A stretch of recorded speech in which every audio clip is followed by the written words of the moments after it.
Todėl nepadeda mums patarimai. Nepadeda. Tada mokymo esmė.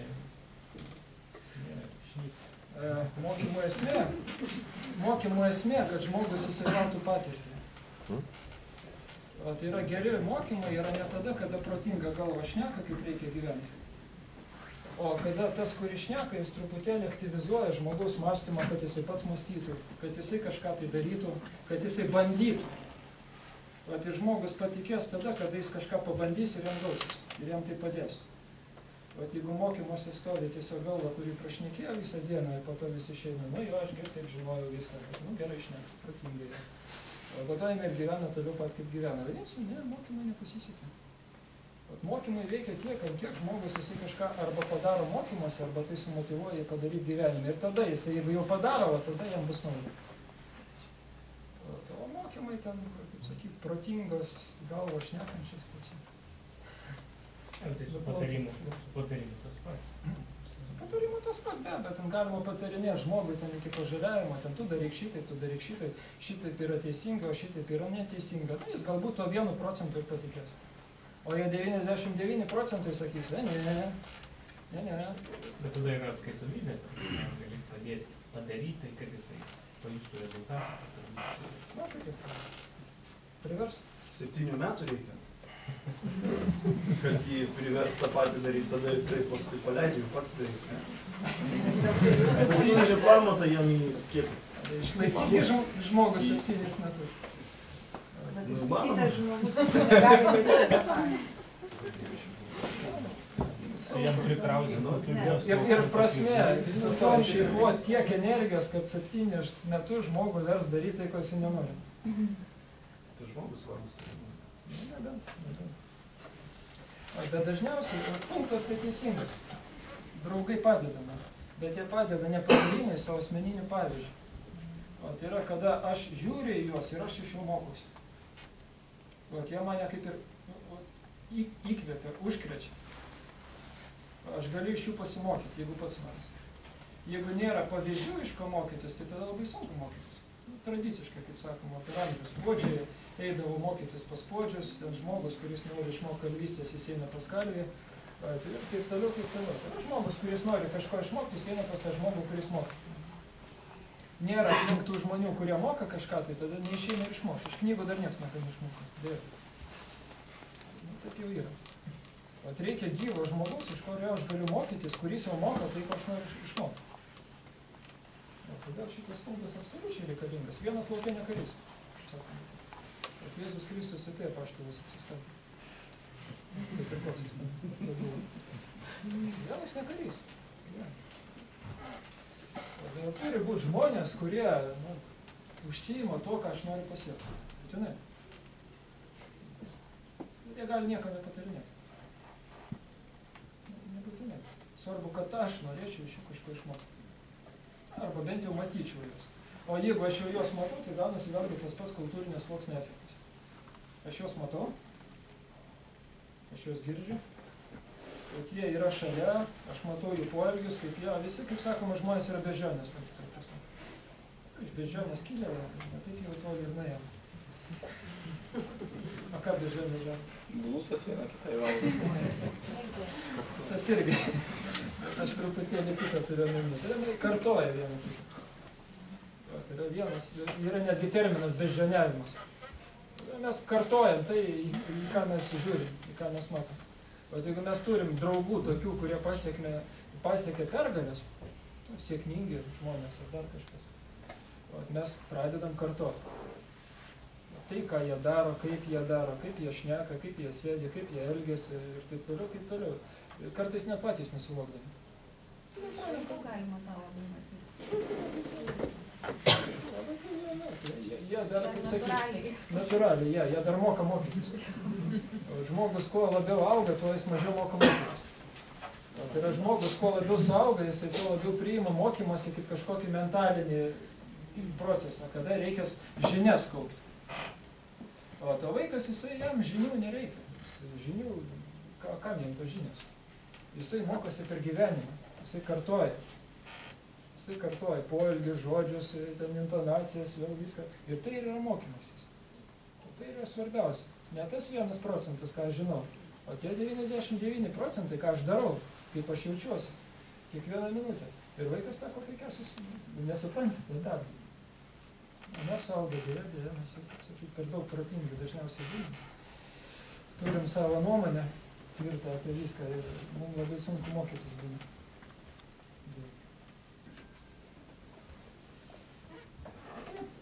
Baigiantis draugai, teisingai, geras punktas, geras draugas. Pats Sau draugą. Jūs gal galite šiek tiek tiksliau, tai yra kas padeda žmogui laimėti. Jisai pats, be abejo, jisai pats, bet kas iš savęs gali padėti. Tai užsibrėžti mažesnius tikslus, o ne vieną didelį, tai jau pats draugystė savo. Kitaip sakant, apskritai, tikslų kelimas. Tikslai. Tikslai yra. Pas draugas pergalė. Žmogus, kuris nekelia tikslų, jam sunku laimėti. Jeigu neturim kažkokią tai punkto B, į kurį mes važiuojam iš punkto A, tai tada mes sulig kiekvieną kliūtį mes tiesiog sukam į šoną. Visi žinom, kad miške, jeigu nėra kompaso, tai žmogus eina ratu. Bet tikslas be plano. Be abejo. Bet planas be tikslo eina. Tai prasideda nuo tikslo, kad aš kažką tai ten noriu pasiekti ir aš noriu papulti į punktą B, o tada jau žiūriu, kaip jau papulti į tą punktą B. Planas sudarinėjimas. Nėra to punkto B, neišeina ir laimėti. Tai mes būtinai pasidarom tokie konformistai, tai yra tokie, kaip sakyti, kompromisus eina. Atsidūriau kliūtį, pasakau į šalį, atsidūriau kliūtį, pasakau į šalį. Teko kam nors kalnuose eiti. Kalnuose labai gražiai tas matosi. Į kalnągi nesinori liks. Tai reikia šalį apeiti. O, dar vienas kalnas. O, dar reikia apeiti. O, dar vienas kalnas. Dar apeiti. O to žiūri, kad jau visai kažkur atsidūrėjai, ne ten, visiškai kur reikėjo. O kodėl? O tai, kad tikslą pamiršau. Į kur aš noriu papult. Kompaso nebėra. O tikslas jisai leidžia žmogui laikyti kryptį ir tai, kad žmogus galėtų laimėti. Nėra tikslų, nėra pergalės. Tai mes tiesiog geriausiu atveju užstringam, kovojam su kažko su kliūtim. Kovojam. Užsiknisam toj kovoje. Visų kliūčių, kaip sakom, visi nenugalėsim. Dar kokie? Tai kompasas. Nu taip, nes jeigu yra tikslas yra iš miško išeiti, bet aš eisiu ratu, tikslas yra, bet jeigu kompaso nėra, tai nelabai. Ok, o kas yra kompasas? Priemonės. Tai kompasas, Strategija tavo, taktika. žinojimas aplinkinė, nu kažką. Priemonės. Planas. Google. Nu aš nežinau, kaip tą kompasą įvardinti, bet jo reikia. Gyvenime, ne taip abstrakčiai teisingai, kompaso reikia. Bet o kas gyvenime galėtų būti kompasas? Žinios. Jūs taip irgi Įrankis, priemonės. Planas. Įgūdžiai? Ugdyti reikia, čia ne. Planas. Planas reikalingas. Tai planas, žemėlapis. Ne. Planas yra tikslas tos. Planavai, kaip tu tai darysi. Nu gerai, bet tu turi tikslą, turi planą, bet vis tiek kompasą reikia. Kaip tą pasiekti? Kryptis Nu, įrankis. Gyvenime, ką daryti? Kaip tas kompasas jis turėtų atrodyti? Ką daryti? Nu, suplanavai, paklydai. Būdas tikslo pasiekti. 1 valandą pavalgysiu, 2 valandą ten, ne 2, naktį pervalgosiu ir galų gale pasieksiu tikslą, kaip ir planas. Planas jo, bet Gal teisingai pasirinkti įrankį? kitas punktas turėtų būti, o planas jis nėra kompasas. O planas tai yra kaip žemėlapis. Bet kompasas tai yra, galbūt tai arčiau būtų link to, kad koncentracijos į tikslus. Ne, tai yra tiesiog koncentracija, tai yra, kada aš dienos eigoje aš prisimenu savo tikslus. Tai yra bet kokie būdai, kurie leidžia man prisiminti šiandien, kur aš einu. Gali būti sąrašas. Gali būti sąrašas, gali būti ant sienos užkabinta, gali būti ant kompiuterio ekrano, gali būti pastoviai kažkokie pašnekesiai ten su draugais, kada mes aptariam, kaip sakyti, savo tikslus, kaip aš juos pasiekiau. O tai gali būti pačios įvairiausios priemonės, kurios man padeda palaikyti tą kontaktą su tikslais. Kas nors turi tokių priemonių? A kokias turite? Priminimo telefoną. O kas per priminimą? Ką jūs nerašo priminimus? Tai ką reikia padaryti? Tai, ką reikia padaryti, tai planas. Tai, ką reikia prisiminti. Planas tikslo, bet yra kompasas, kad nepamiršti. Rytiniai susirinkimai. Planas tai nėra tikslas. O tai, ką reikia padaryti, tai yra priemonės mano tikslui pasiekti. O kada aš koncentruojuosi į planą, dažnai tikslai jie pasimiršta. Reikia padaryti tą, reikia padaryti tą, reikia padaryti tą, nu ir ką, kad reikia. O kam viso to reikia, o kur viso tai veda. Darbai, jie nėra tikslas, tai yra priemonės. O dažnai yra problema, kad žmonės sumaišo tikslą su priemonė. O tai yra kaip ir priemonės patampa tikslo vietoje. Tai yra man kaip ir savitikslis yra dalykas tam, kad padaryt va tą kažkokį punktą. Bet ar tai yra tikslas? Dažniausiai yra priemonė mano tikslui pasiekti.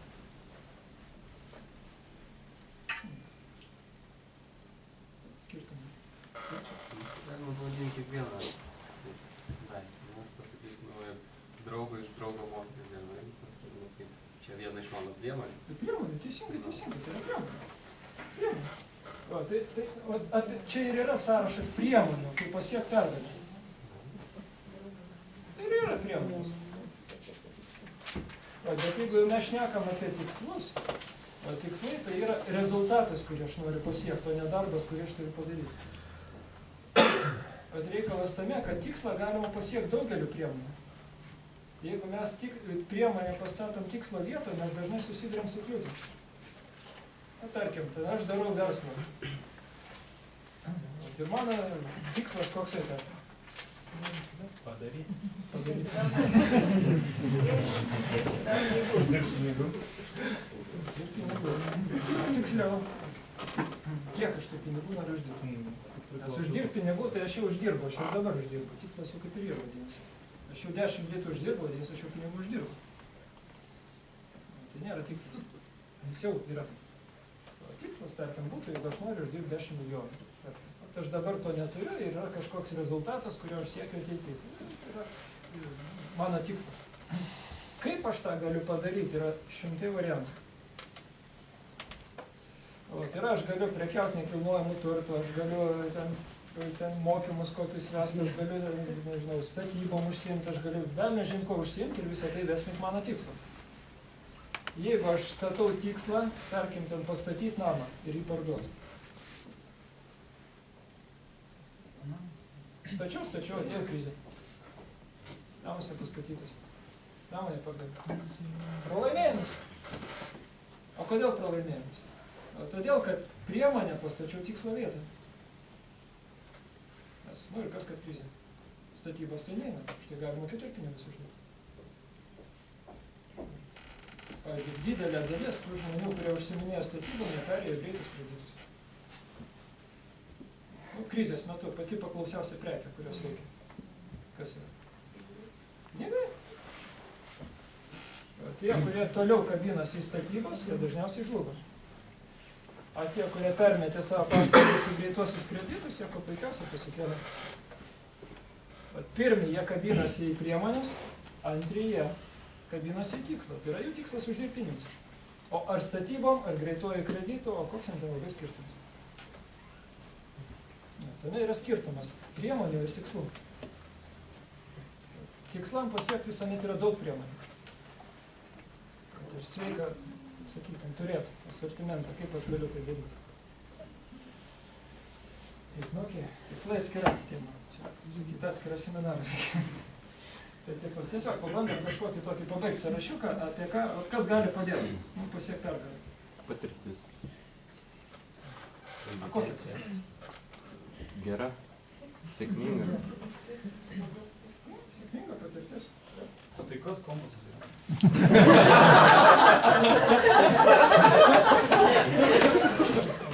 išgalvotą žodį. Kompasas yra.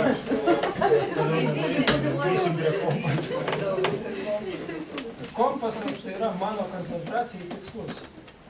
Tai yra visos priemonės, kurios man leidžia koncentruotis į tikslus ir juos prisiminti. Tai yra kompasas gali būti sąrašas toksai ant sienos, ant lentos užrašytas mano tikslė. Ir ne šiaip savo, kad tai parašyta, bet tai, kad aš žiūriu į tai kiekvieną dieną ir aš tai prisimenu. Tai yra tai, kad mano, tarkim, kas savaitinis pašnekesys su savo draugais apie tai, kada mes aptariam savo tikslus ir kaip mes pajudėjom link tų tikslų PVZ. Tai gali būti kompasas. Tai coachingas gali būti kompasas. Kas yra coachingas, pavyzdžiui, kas yra coacheris? Tai nėra protinga galva, ten coachingo treneris tas, kuris sako, ką reikia daryti. Coachingo treneris, jis padeda žmogui laikyti kompasą.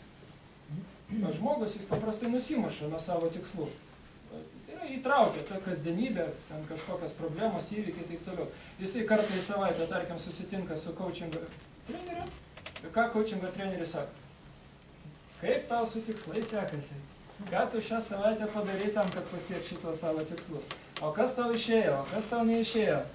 O kas tavo nuomonė reikėtų kitaip padaryti? Ir taip toliau, taip toliau. Žmogus pradeda su galva apie savo tikslus. Ir žiūrėt pagal kompasą, ant kiek jis ar teisingai eina, ar jis nuklydo. Atliktai coachingo treneris nieko labai protingo nepasakė, bet jis padėjo žmogui išlaikyti kompasą. Bet irgi gali būti kompasas. Esmė, kad kažkas tai būtų pastoviai, kas man padeda palaikyti kryptį. Jeigu to nėra, tai tada visiškai teisingai, kaip kažkas sakė, kad tikslas padaryti kažkokį tai darbą. 1, 2, 3, 10, 20, 30 darbą. Darom darbus, o po to finalė pasižiūrim. Ir kas iš tai? Tokiais atvejais aš prisimenu seną tokį laikišką anekdotą apie Müllerį ir Štirlicą. Turbūt gal ir girdėjot kažkada senos laikais, bet galėsiu pakartoti. Važiuoja Štirlicas su mašina, važiuoja. Žinot, kas yra Štirlicas, Mülleris. Visi ten balandžio akimirkas tas matė. Ir mato, Mülleris tranzuoja. Štirlicas. Nestosiu fašistų gyvatę. Toliau važiuoja. Važiuoja toliau. Žiūri, vėl Mülleris tranzuoja. Vis vien nestosiu fašistų gyvatę. Toliau važiuoja. Važiuoja, žiūri. Trečią, kad vėl Mülleris tranzuoja. Toliau rusiškai ten tekstas eina. Кольцевая, подумал Штирлиц, издевается, подумал Мюллер.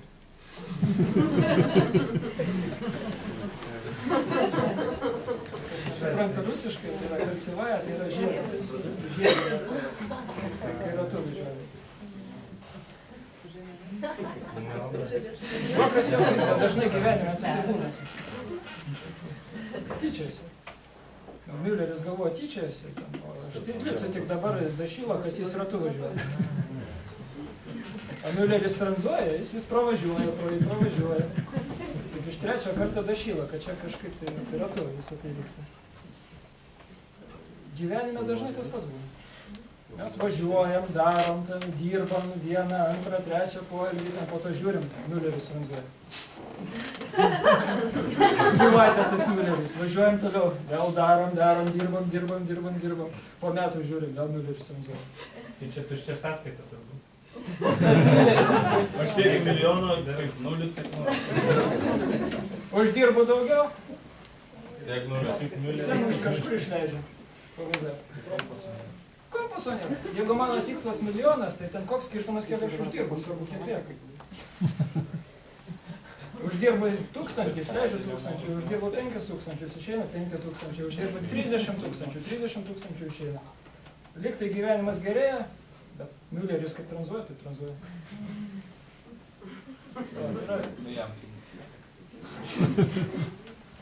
Ir tas Mülleris, jisai gali būti bet kokia problema cikliška. PVZ, darau verslą, bankrotas. Vėl darau verslą, vėl bankrotas. Vėl darau trečią verslą ir vėl bankrotas. Mülleris kaip tranzuoja, taip tranzuoja. Arba kažkokie sandėriai neišeina, arba konfliktai ten su kolegom, Arba sveikatos kažkokia, tai mano padėtis, tarkim, ten va, reguliariai užeina lygos kažkokios. Bet kas gali būti tas Mülleris, tai yra ta kliūtis, kuri pastoviai cikliškai kartojasi. Bet ką tas reiškia? Tai reiškia viena, kad aš važiuoju ratu. Kompaso tai nėra. Bet nebūtinai. Galbūt tu bandai įvairius variantus ir kol randi tą, kuris tinka. Bet kol kas aš visiem ratu. Neišsukai iš to Kalbėjo, bet jisai, kol atrado savo tą GetJR, jisai padarė 20 nesėkmingų biznesų. Bet tai važiavo ratu.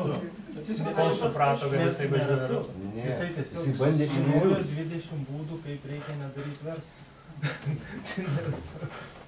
Tai ratu. Ratu. Tai tada supratai, kad važiuoji ratu. Galvodamas, kad ne ratu. Geriau nelaukti 20 kartų. Geriau Bet anksčiau. nesutikęs Müllerio, tai nesuprasi, ar tu ratu važiuoji. Reikia porą kartų. Tai iš tai, kad antrą kartą sutikai, nu jau skaniau, kad raundą paudas. Tai yra visiškai teisingai. Tai yra geriau pradėti jas antrų kartų jau abejoti, kad čia kažkas ne taip. O negu 3, 4, 20 kartą ir ten po to tik tai pradėti. O kad čia kažkas ne taip. Geriau anksčiau. Apie tai ir šneka. Tai yra visuomet būna tos cikliškos situacijos. Tai yra normalu. Tai yra visi mes žmonės. Bet visi mes, kaip sakyt, nusimušam. Bet ne visi pastebi gal? Ne visi pastebi. Arba nenori tam Arba nenori pastebėti, arba tiesiog nekreipia dėmesio. Arba užsiima pozityvių mąstymų, pavyzdžiui, ten galvoja, ne visiems viskas bus gerai, tu važiuoji. Žiūri vėl ne visiems viskas bus gerai, toliau važiuoji. Visiems bus gerai, jo, kol benzinas baigs. Tai čia ir įrankiai tam tokiam stebėjimui, kad tu turėtum, pavyzdžiui, vedi tam tikrą statistiką, finansus, dėl to yra svarbu, kad tu galėtum pastebėti. Būtent yra. Nes noras yra ignoruoti. Kompasas tai ir yra, kada aš pastoviai pasitikrinu savo tą trajektoriją. Ne kartą į metus, kada jau apsukau dar nežin kiek ratų, o reguliariai. O tarkim, coachingas, kuo jis gerai? Aš daug užsiimu coachingo. Ir aš puikiausiai suvokiu, kad coachingas jis ne tai, kad žmogui kažką tai ten pasako, ten ką reikia daryti ar ką, jis duoda žmogui kompasą.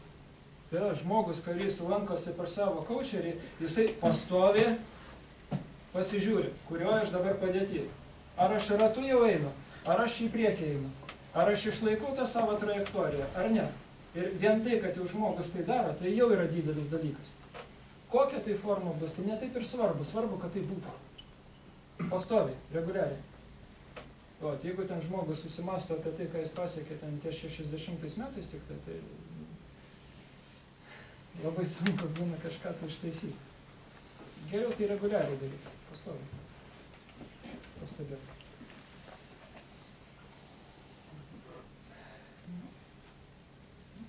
Dar kokių minčių, kas čia galima padėti? Kontrolė, disciplina. Čia kontrolė, disciplina.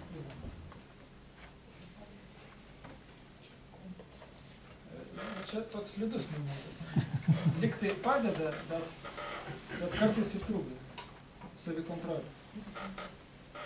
Disciplinuoti galima būti. Jo. Sieną trankyti. Sieną trankyti, jo, disciplinuoti.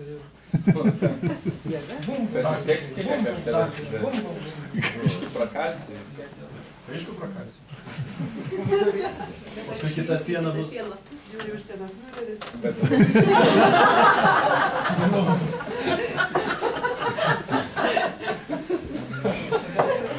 Ta savikontrolė, jinai labai atslidus toksai dalykas. Tai čia tas reikia pažinti, kiek galima užsispyrimo turėti, o kiek jau bus kvaila. Geras užsispyrimas, kuris mane veda į tikslą. Motyvacija. Tai taip tu sakai. O kvailas užsispyrimas tai tas, kuris sako, ne, aš visiems teisus. Nors jau matau, kad čiuožiu į šalį, bet ne, aš visiems, viskas bus gerai. Vis vien viską aš teisingai darau. Kad ne tas atvirkščiai, kad tik tai susidūriau su siena ir bėgu iš karto šoną. Bet iš tikrųjų tai nėra pats blogiausias variantas iš tikrųjų ir iš karto bėgti. Tai tada tu toksai kaip ir lūderis, bėgiojantis nuo bet kokios kliūties. upė, kada jinai susiduria su kliūtim.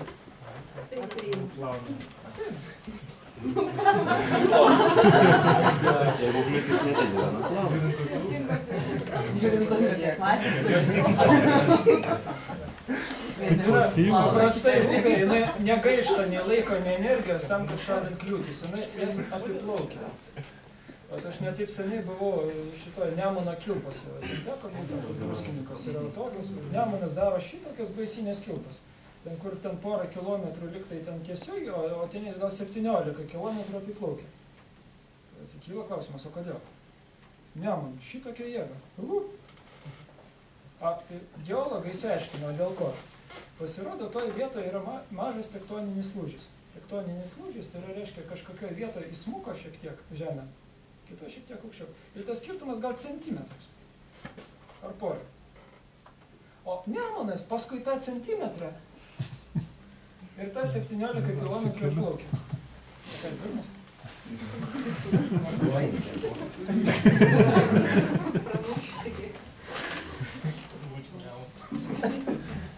Bet kiek aš žinau, kiekviena upė nepasiekia savo tikslą.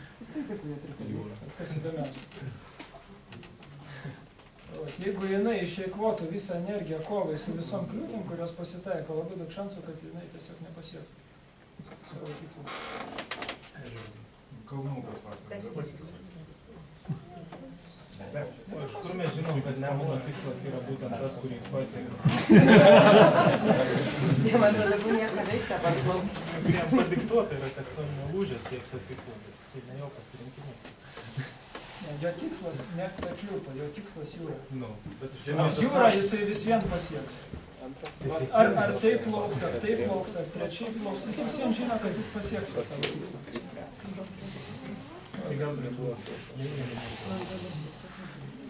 Jo, todėl, jeigu taip atvirai, tai ta savikontrolė, aš gal greičiau prie priešų. Prirašyčiau, negu prie draugų. Kada mes tiesiog tupai pradedam mušti, tai kad blogai nesiseka, nesigauna, neišeina, bet ne, aš visiems tai darysiu. Aš turėjau minėti, kad savianalizė. Savianalizė. Savikontrolė. Aš suprantu be abejo, kad čia yra, kaip sakyti, tokie slidūs dalykai, jos galima ir ten, ir ten.